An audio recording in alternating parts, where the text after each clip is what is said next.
Hey cuties, welcome to Mimi Said What? I'm your host, Mimi Robinson, and this is Espi, my bougie bestie.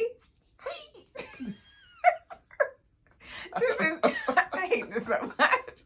This is unfiltered girlfriend chatter with a dose of TV and entertainment inside of pop culture. I'm unhinged.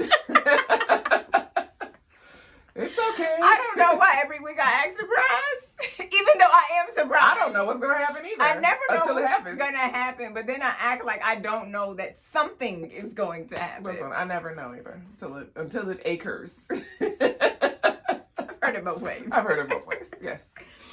All right, so we got a couple of things to talk about. We're going to try and keep it light. Okay. Allegedly. Yeah. Let's see. We'll see. All right, Queens of Christmas. I never heard of this. Who? It's a new Christmas movie, girl. Okay.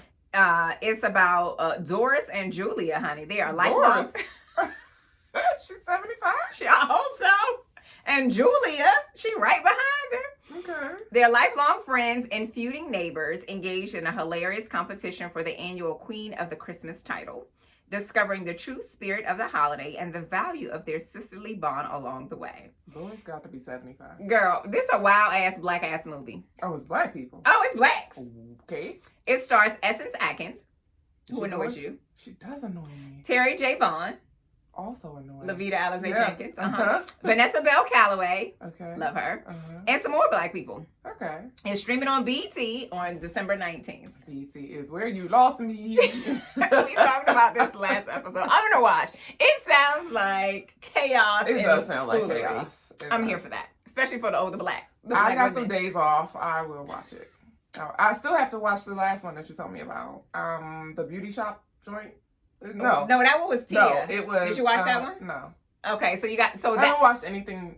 The one with Tia is on Lifetime. Okay. The other one, the one with the Brewster's Million. Kyla Pratt. No, China McClain. Same, different. Kyla's older. Same. Are they not the same person? Have you ever seen them in a room together? They're very, very, very similar. I'll give you that. Okay.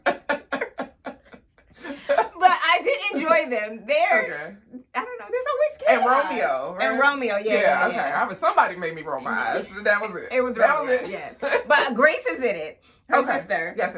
And they do sing together. Oh, okay. It was really good. You sold me. You should have led with that. Well, I didn't know, so when we first talked about it, I hadn't watched it. Okay. Now I've watched it, so I Okay, very well. Yes. I will watch it now. Romeo, he wasn't obnoxious. Okay.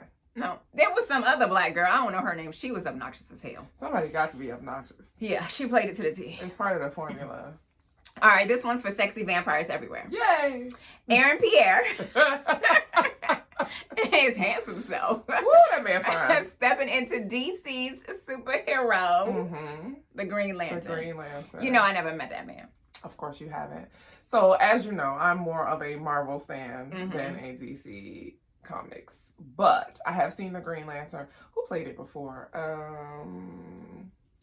Was it Ryan Reynolds? Oh, I don't know. Ryan Reynolds. Just white man. So in the comments, he was on the Jennifer Hudson show talking about it. And a very nerdy black girl, appreciate you, girl, in the comments was like, he's not the first to play, not the first black man to be Green Lantern. She said the original in the comics was black. Oh. I don't do that. So I was like, I'm going to just lean and rock with what she said, because she was girl. talking like she knew what she was talking about. And that feels right. Because she broke it down a little bit in the comments, and I was like, bless your soul. So on the screen, he is the first black man. Okay. But the actual comic, she said, was a black man. Now, if that's not right, mind your business. Because I told y'all I got this one girl in the comments, and I don't know this stuff.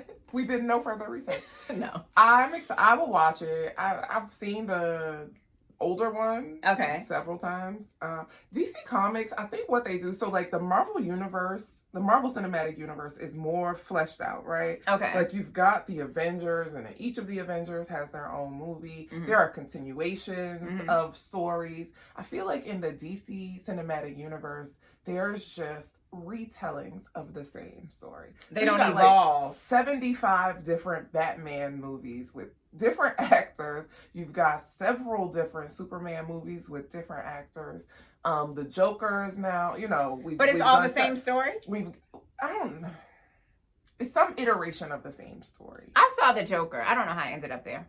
I'm sure I was watching it. But which one? Because there have been a few. The last one that was creepy as hell. I like creepy. With, what is his name? Joaquin? Was it Joaquin Phoenix? Yes. Yeah. Yes, that's the only one I've ever seen in my whole life. And there's a second one now. I've seen the Harley Quinn movies because I like Homegirl, who plays Harley Quinn. I don't think I saw. I think maybe I saw a little bit. And then I like the ensemble ones. So the one with Will Smith, what was it? Suicide Squad. I saw the first one, did not see the second one.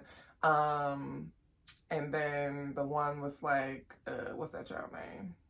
Wonder Woman and Superman. I've seen a couple. I saw the Wonder Woman story because we did an advanced screening. The first one or the second? I don't know. You're asking me too many questions. It came out. The second one was trash. It came out a couple years ago. Oh, the second one with the black best garbage. Friend. I went because Nasir's into the cinematic situation. Garbage. And I let him do my review. I think I napped in the beginning and I woke up when a black girl was there. Terrible. It was awful. No, that is not Wonder Woman. Well, what the hell is that? Who woman is that? That is Captain Marvel. That's her name? Yes. I don't have time for this shit. We're moving on. And that is in the Marvel Cinematic Universe. Oh my God. Whole different universe. I need a diagram and a spreadsheet and an org chart. A murder board. I do. This is too much. Not an org chart. I be trying, y'all. You see how it don't work? I was trying. Bless it. We're going to get her together. We're moving on to shit I know. We're going to get her together. But Aaron Pierre, I'm excited. Baby, he could be on the screen saying the ABCs. And I'd be like, please, tell me more. So what comes after S now? Yes. What did you say? Say it again. Tell me. Purr. What's your British accent? Right. Okay. Your cat eyes. Yeah. All right. So we got a new show. All right. And we're going to watch it. Oh, we watching it. It's called The Residents. Not to be confused with The Resident. It is not a medical drama. However. The Residents, like where people live. I don't know. Or like residents, but like plural.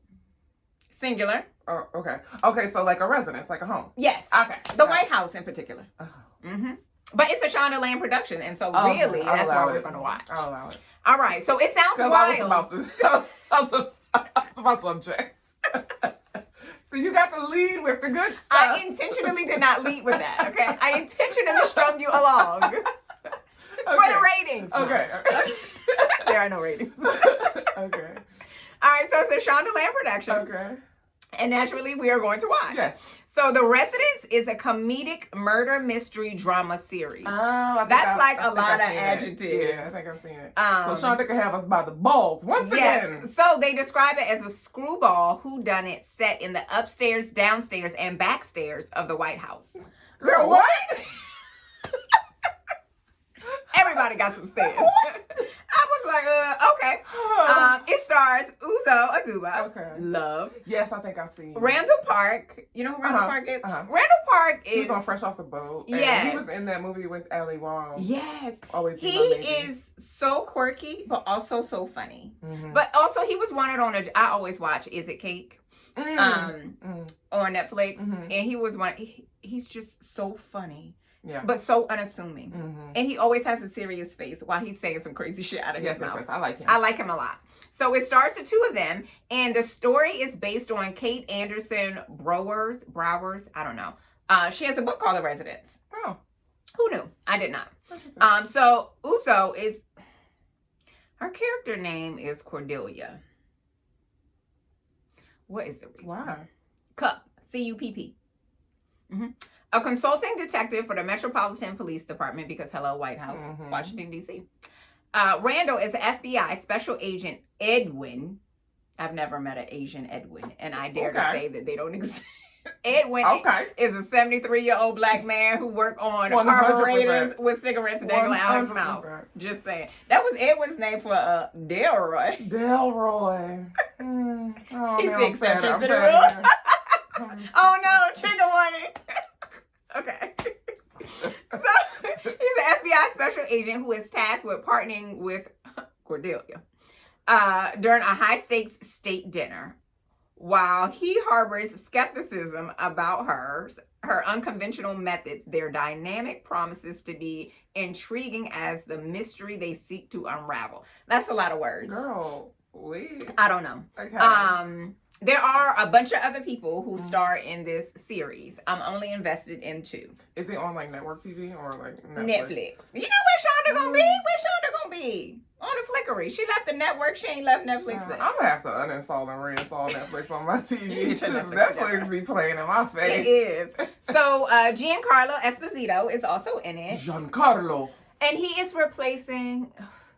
I'm not even going to try and guess this man's name because I don't remember. I want to say his last name was like Breyer, whatever. He is a black actor who recently died. I know his face and I cannot think of his name. Bald head. He was an older guy.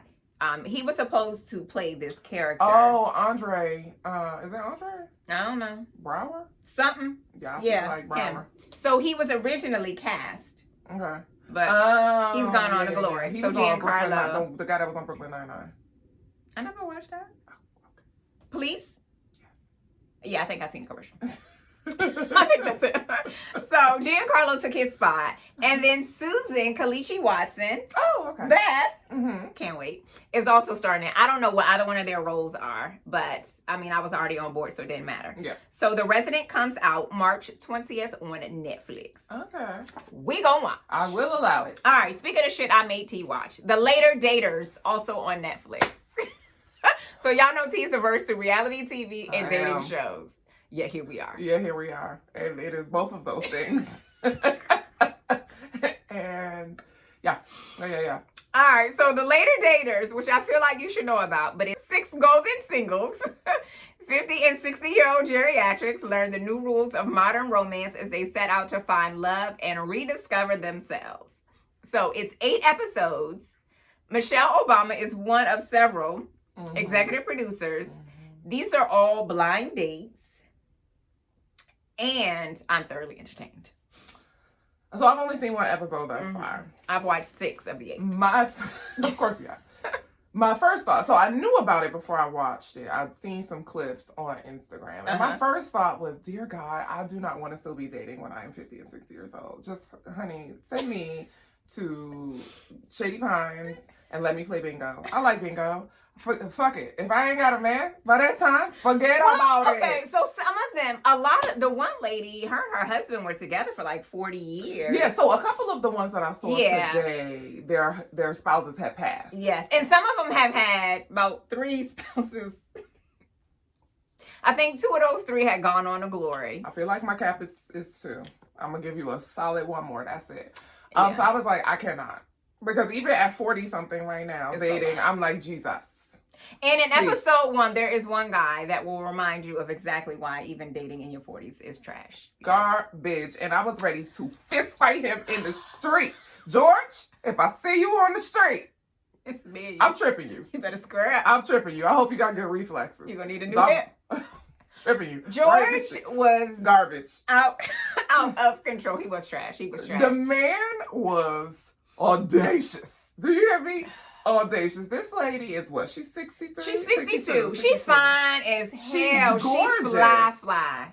And he had the gall to ask her how she had work done and how many baby daddies she had. Scratch your eyes out, George. So she said she had 3 kids. And his response was, how many baby daddies do you have? I will scratch your eyes out, Jorge. Scratch them out of your head. Are you kidding me? But here's the thing. On the first date. And it was like... They were like 5 minutes in. Yes. Like, I hadn't even got my water to the halfway point yet. And do you know what was I would have walked out on him. Aside from the crazy ass questions that he was asking. They were all crazy. Because he got cursed out, for sure. But the moment that I would have walked away from the table is when that waiter came over and offered them some delicious buttery bread. That motherfucker said no. And then leaned over and said to her, I'm trying to help you out. I know you fucking lying. Listen, George is a red flag, okay? You don't want me to have happiness in the form of warm, buttery rolls? In any form, because I'm stuck here with you. The least I could do is eat and drink. Get out of here. George said he got 1 kid that he know of. And I just need to know in your 50s and 60s. Why are we not sure? Only men can say that. Why are we unsure? And it enrages me every time. What you mean? Oh, well, you know what he mean, because he also said he lived in Tennessee. No, he said he lived in Chattanooga, but he fuck around in Atlanta. You nasty bastard. He fuck around and find out. You the reason. I would fight him. You the reason why older people have a higher rate of chlamydia. It's you, George. That's why the STDs are rampant in the community. It's George. Nasty George ass. is what Evelyn Braxton said. He landing low. He spreading wide. He probably got a long pinky nail. Nasty. George is trash. George pissed me off. And then he was like, he like a little woman with some ghetto. What a little ghetto in her. George, you hood booger. Are you the ghetto, George? He is. Oh my God, George was a hot mess. Now, okay, T watched one episode. I've watched 6 of the 8, so I believe I've met all of the couples. I have to be at this point. There is only one fine man in this entire series. And while I am too young to participate, I feel Let me tell you, wait a minute. I showed T, because she needed to see what Big Willie was working with. And all of a sudden, y'all, she was ready to sign up for a dating reality show. Now, I know I told y'all in the past how I tried to get her to sign up for Love is Blind, and she was like, I'm never not doing in that. all of my days. But Big Willie come on the screen, and I was who like, is 55, and she's like, call me. No, you put your baby mouth. Hey, Willie. How you doing? Willie was fine. Let me rub your head. If I had to describe Willie would firmly be a member of the Silver Fox Club. You know, all them fine-ass, old-ass men who be casket sharp all the time. That's Willie. But, so him and Anise went out. She is my favorite. But she was just as smitten with him as he was with her. Baby, that would have been grand opening, grand closing. And he didn't act like he was not like at a loss for words. He was like, wait a minute, I need to get myself together. I would have arrived and been like, check, please. We're leaving. He has to move into my home now. Move into my home with me. Right now. I'm moving to yours. Whichever. Whatever you feel comfortable with. Okay. So but we live together now.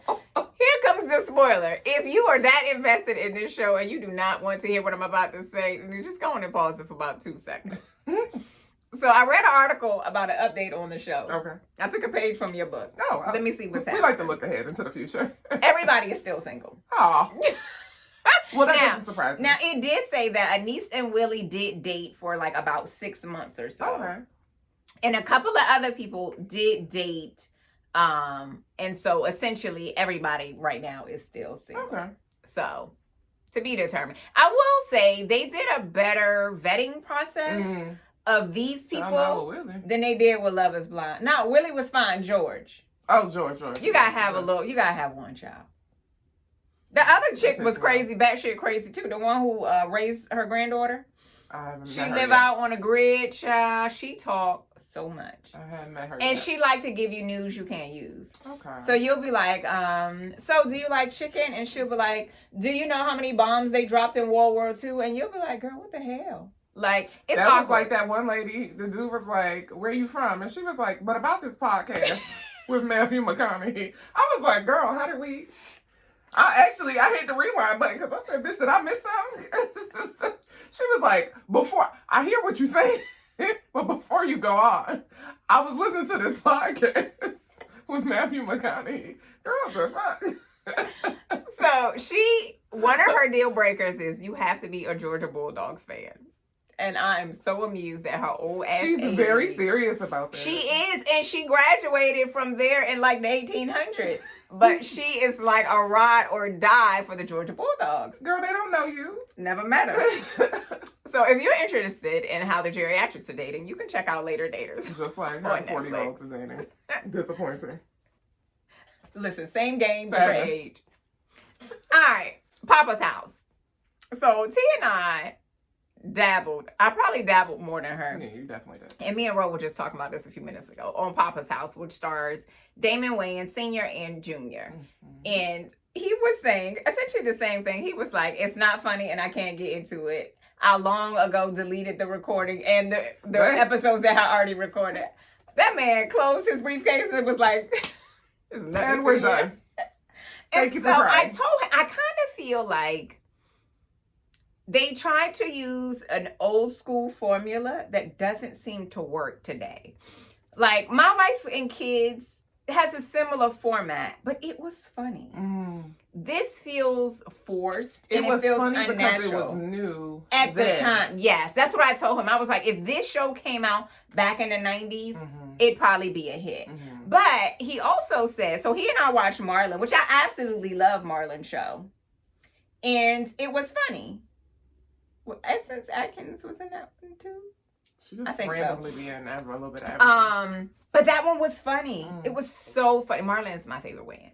It was so funny, but this one, yeah, not so much. I think I maybe watched 2 episodes, and then I was like, okay, I don't get it. I lost the plot. So I gave it 2 episodes, but I feel like I had to watch the first episode like twice. And then I continued to let it record. It might still be recording. And then when most of the shows went on a holiday break and I needed something to watch, I let it play. But it just never captured me. So typically, if there's a new show, I will give it the first episode. If it don't grab me in the first episode, if it has even a little bit of promise, I will watch the second one. But if I'm not invested by that time, it's a wrap. It's a wrap. I'm not coming back. Yeah. And I believe they already renewed them for another season. I know, like, there are writers, there are shows that will, grab you by the throat in the first episode. And you like, I must know more. But that's how I felt about Elsbeth. That's how I felt about High Potential and Will Trent. Like,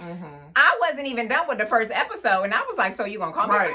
Like, we go together real bad. Now. Okay. Yeah. But I never got that feeling. Even 4 episodes in, like, I still never got that feeling. But they're going to add another Marlins for 1 episode at the top of next year. And so Marlon is going to join the cast. Okay. And yeah, so for him, it will be a reunion with Essence Atkins, because I told you they played opposite each other and on his show, Marlon. And then obviously he gets to work with his brother and his nephew. I don't know that the 3 of them have worked together, so that's probably cool for them. But yeah, so let us know if you watch Poppas House, if you've even tried to watch. I'd like to hear from someone who loves it. Because why? I need to know how it grabs you. Like, what was it? What was the Zazazu? There is no Zazazu. There isn't. All right, moving on. I had to watch what had happened was Jaime Foxx special, which we talked about last episode. Yeah, I think so. And maybe even a one before that. So Jaime Foxx came back. He took the stage. He had an hour comedy special on Netflix. He told us all his business. I have no more questions. I feel like he told me everything I needed to know. I had questions in the first one. I think maybe I don't know if it was reported that he had a stroke before. I don't know. There was I feel like I knew that. Things reported. But we got he, all of the stories. Who, what, when, where, and why. Yeah. So I was confused because there was so much coming out and then some of it didn't make sense. And then I was like, what? Yeah. And it was working overtime. I did like that he was able to control his narrative, especially because when he was unable to do so, the world ran with stories in about 20 different directions. He was like, y'all, they said I was a clone. Yeah. And he was like, I did this special and people still gonna be like, nope. Yeah. He's a clone. And I was just like, but how do we... A clone is never going to be on my things list where I'm gonna be like, oh, yep, that's what happened. It doesn't make sense ridiculous to me. So, you finished it? I finished it. I was informed, but not entertained. Okay. And I love Jaime Foxx. I do. So I think comedy special is a stretch. There are comedic moments. There were moments where I wouldn't call it a comedy special. A comedy special is a gross... that's not what this was. No. This ain't that. I don't know what.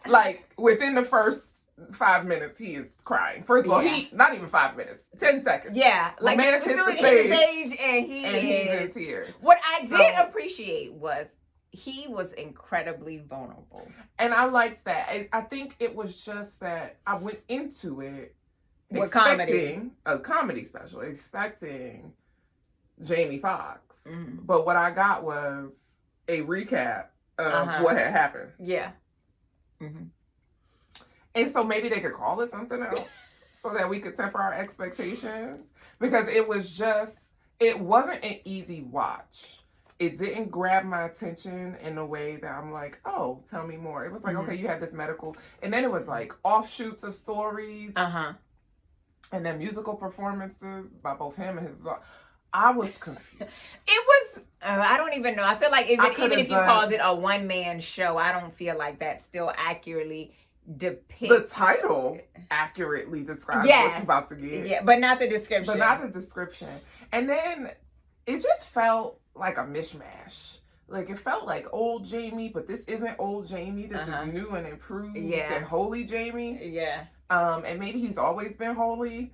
So he used to be. So I have watched everything about Jamie Foxx. Okay. I have, I like to know my business. I have loved Jamie Foxx since In Living Color.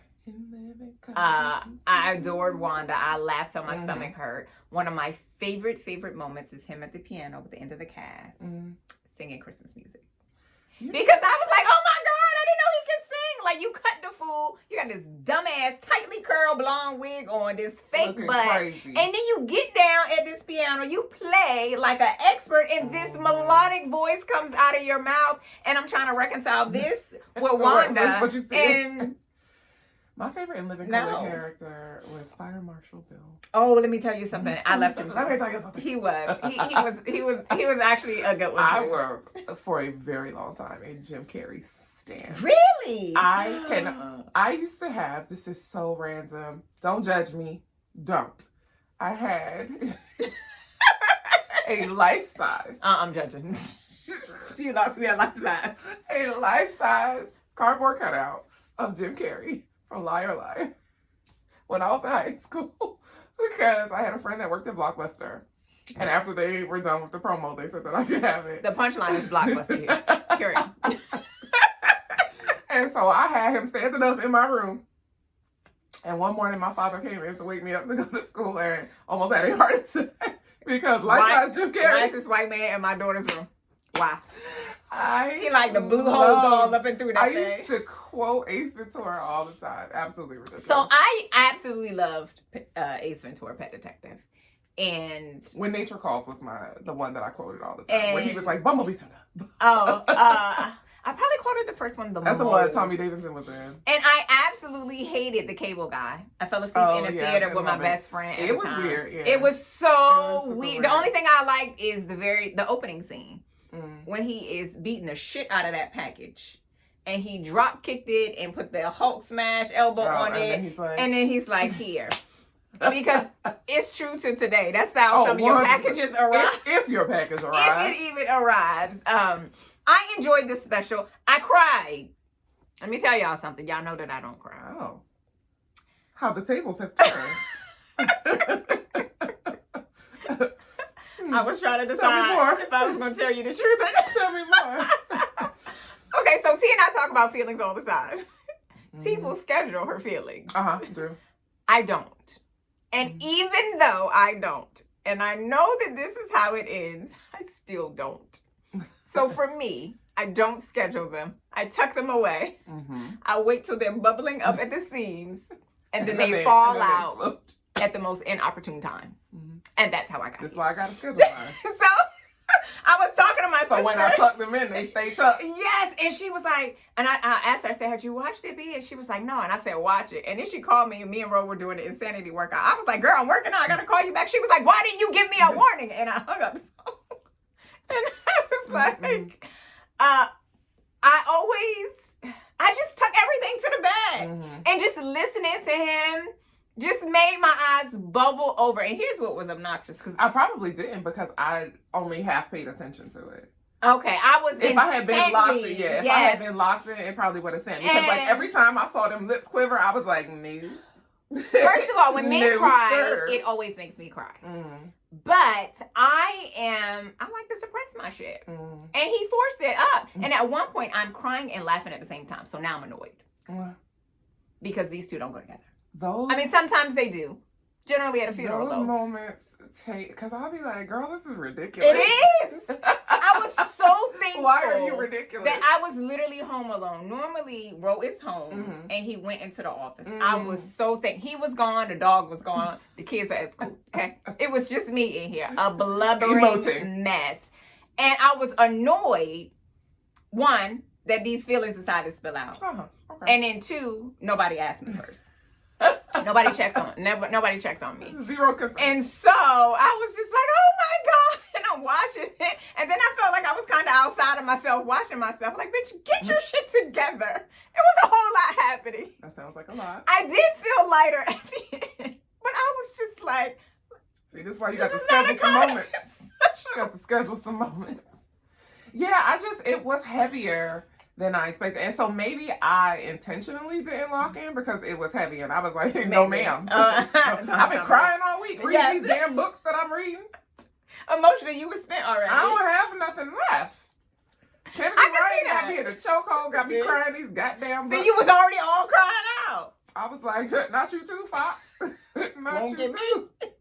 No, sir. And then there was a part in the stand-up where he was like, every time I saw my homeboys, I would bust out in tears. And T.I. was in the crowd. And they panned to T.I. And he was like, I saw T.I. and I just busted out in tears. And then he started mocking T.I. Talking about how he was like, oh, what did he say? You know, T.I. like to use the word expeditiously. He was like, I was praying for you.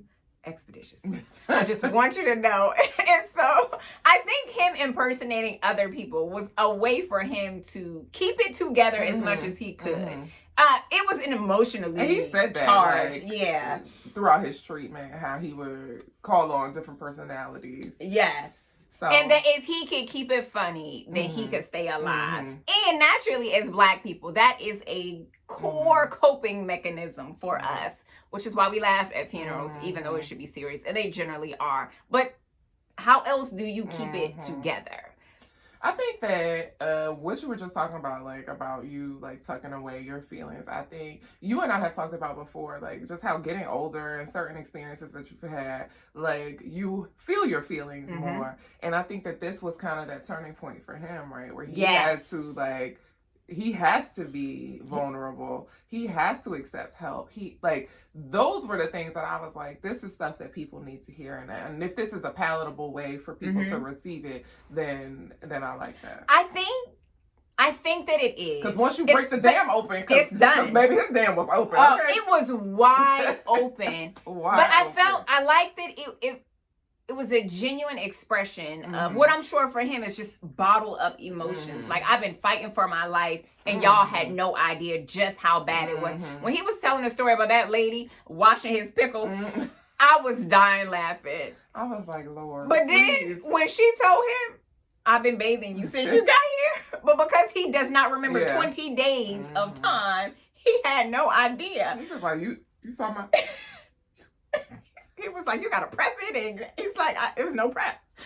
So. I don't know if it's cold or not. Those were funny moments. But again, I'm making light of serious things. I hope that if nothing else, that men received it, that it's okay to be vulnerable about the things. Because I'm sure his real friends were just as scared for him in that moment. You know, as a friend would be. But to see this man on stage, crying his ass off, not afraid to say that every time. Can you imagine him, his boys dap him up, and he just busts out in tears on them? They was probably like, Fox, man, we love you. I don't know what to...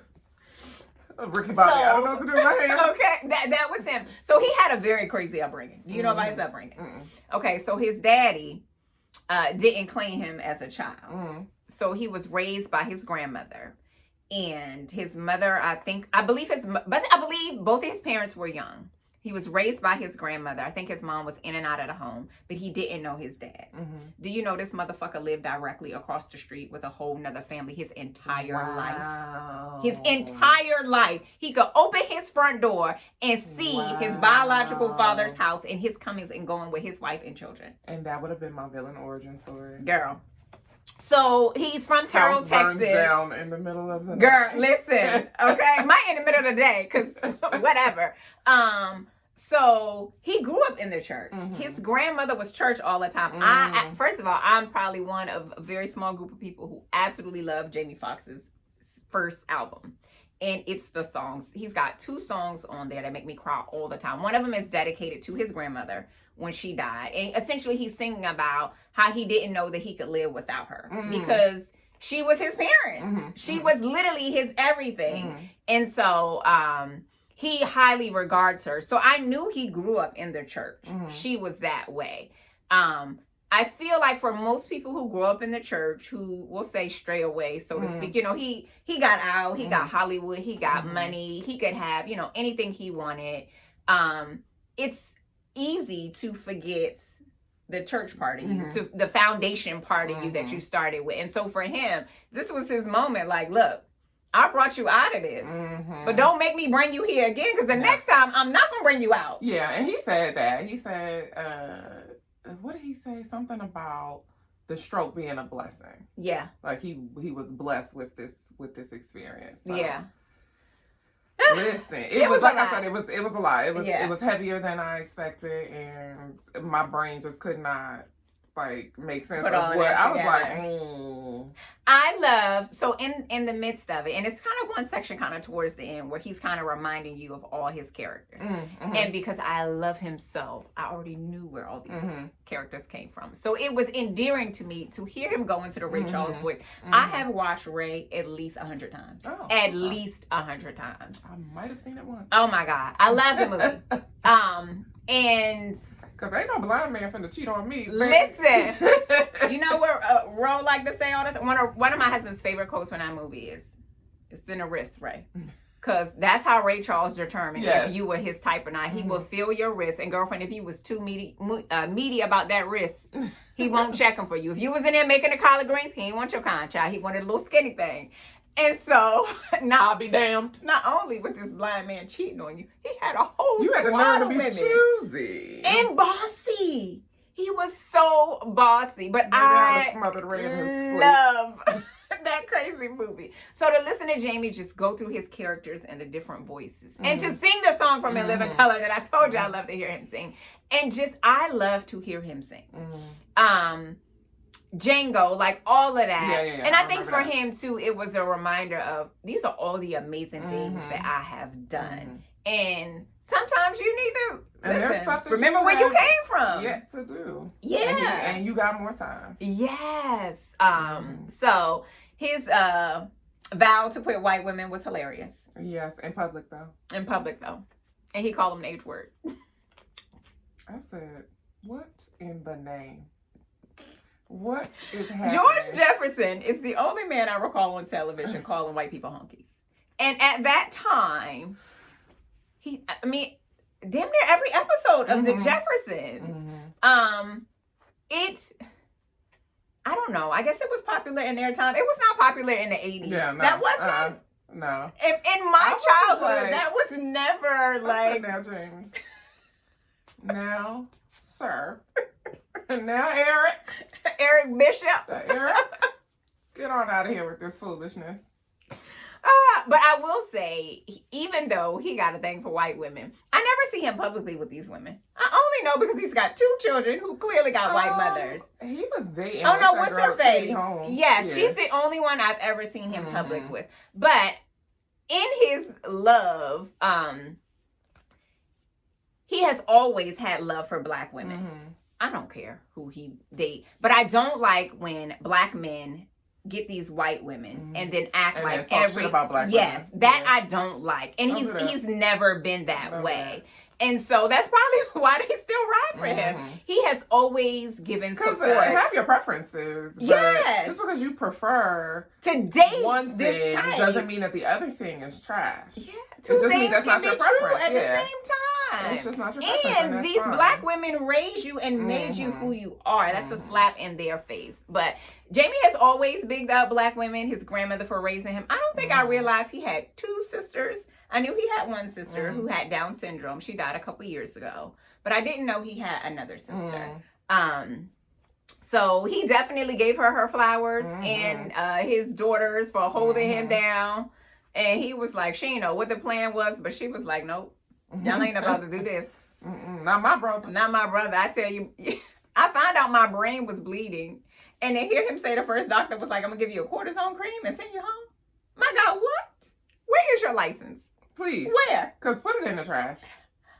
Wild. If y'all have not watched What Had Happened Was on Netflix, bring your tissue and your wine. Okay, it's a lot. But it was amazing. I don't know that I would watch it again, but there's so many layers to the episode. And a stark reminder to, listen, life can be fleeting. Okay? It's real here today, gone tomorrow. For sure. It doesn't always feel like that, but that is the truth. So do something good with your shit. Please. Be fancy about it. Or at least don't be a dick. Don't be a dick.